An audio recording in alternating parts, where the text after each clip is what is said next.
Para sa mga SSS members na gustong mag-register online para ma-check ang inyong total contributions, para sa iyo ang video na to. This is Val Madrid and welcome back to my tutorial vlog.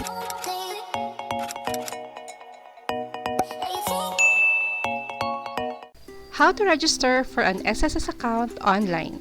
Step 1. Pumunta sa SSS online registration page at i-access ang SSS member portal via any browser sa inyong cellphone at i-type ang member.sss.gov.ph.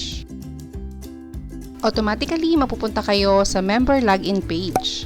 Sa bandang ibaba, meron tatlong options. Piliin ang register. And this will take you to the online member user ID registration page. Before you proceed to the registration, you need to certify na nabasa at naintindihan mo ang lahat ng nasa reminders ni SSS regarding on the web registration. If you agree, just tick the checkbox below, then tap the proceed button. Now we're on ID registration. Step number 2. Provide the required information. Dito naman, isa-isahin natin ang lahat ng required field na kailangan nyong i-provide. First, i-input ang inyong CRN or SS number. Ang Common Reference Number o CRN ay 12-digit number na makikita sa bandang upper right side ng inyong UMID card. Ang SS number naman ay 10-digit number na makikita sa bandang gitna ng inyong SSS ID. Next, input your active email address. Later, dito magsasend ng verification link si SSS to activate your account. Kaya dapat tama at active ang email address na iyong ibibigay. Makikita sa screen yung sample ng email sa akin ni SSS during my registration way back 2017 pa.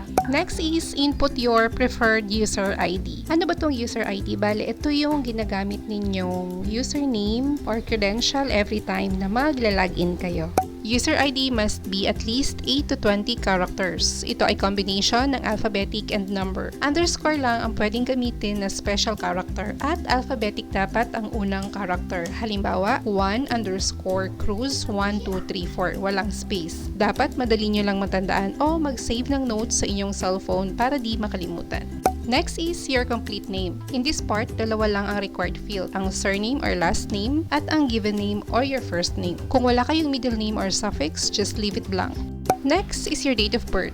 Gayahin ang example format na nakikita sa screen. Next is input your permanent or current address. Dito naman, ito lang yung required field. By default, naka-check ang Metro Manila. Piliin ang city o municipality at barangay kung saan kayo nakatira.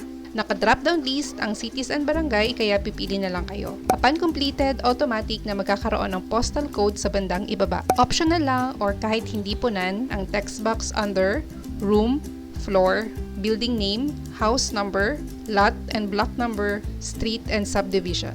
And kung kayo naman ay nakatira abroad, you need to fill out the foreign address. Finally, we're on the last required field, the registration preference. May 8 options ito wherein you need to select one preference to complete the form. Ang registration preference na hinihingi dito ni SSS ay information na previously registered sa kanila. Halimbawa, in my case, ang pinili ko is yung katulad ng nasa screen, the payment reference number o payment receipt transaction number. Makikita ito sa payment slip na ibinabalik sa atin every time na magbabayad tayo sa SSS. Kopyahin lang ito at ilagay sa text box. After filling out the required fields, you need to pass the reCAPTCHA. Isa itong simple test to protect the website from automated bots.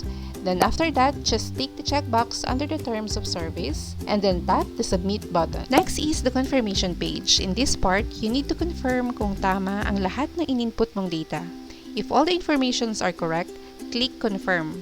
And kung may mali naman sa data, just click cancel to go back to the registration form.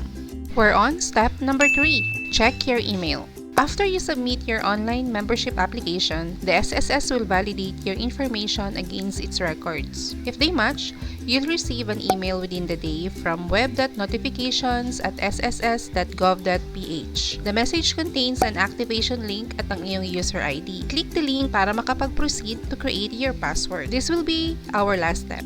Finally, step number 4. Create your password. Kagaya ng sinabi ko kanina, it will direct you to a page wherein required ka mag-create ng password. Make sure that your password meets these requirements. When you're done, click the submit button. This will take you to the SSS online registration login page. So that's my tutorial for this month. Thank you for watching. I hope nakatulong ang video na to para sa mga nahihirapan mag-register online dito sa SSS. Again, this is Val Madrid. See you on my next vlog.